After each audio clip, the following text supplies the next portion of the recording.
Hello, friends. Good afternoon. This pot met with an accident, unforeseen accident. See, and it got broken. So now I'm going to give him some medical care and revive it again.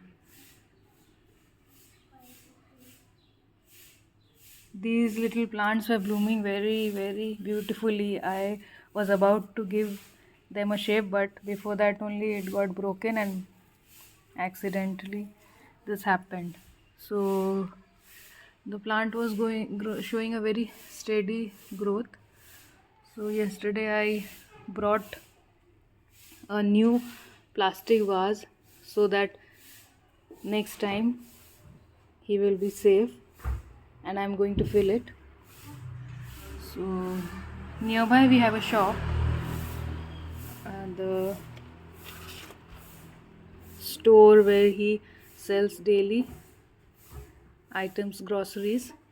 So he is an old man. He gave me some empty containers for planting.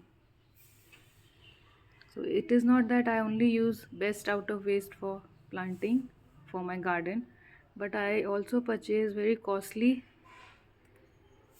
planters to decorate my garden. But I feel happy when I use these best out of waste products.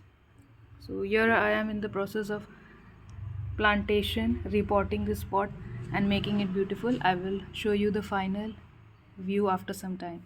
Thank you. Thanks for watching. Please like, share and subscribe if you like my videos.